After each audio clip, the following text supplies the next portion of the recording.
Welcome back. Data download time. Poll after poll finds American voters believing the country is on the wrong track.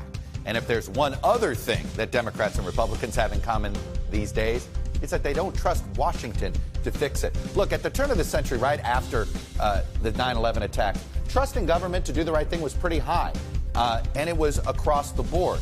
20 years later, it is down to just 20%. And let me show you again, no real partisan divide here. In October of 2001, a majority of Democrats, larger majority of Republicans had trust in that Republican control of government.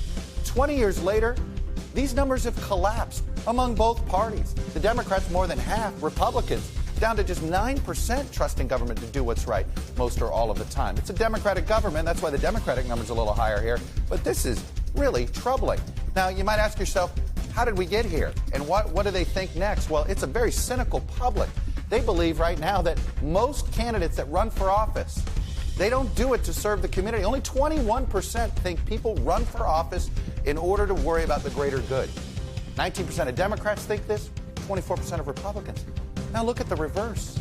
A full 65% think most candidates run for office to serve their personal interests, nothing else.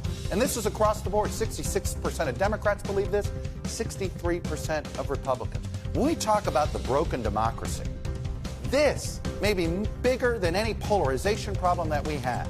If the voters don't trust who's running for office to do the right thing, how does this democracy survive and thrive?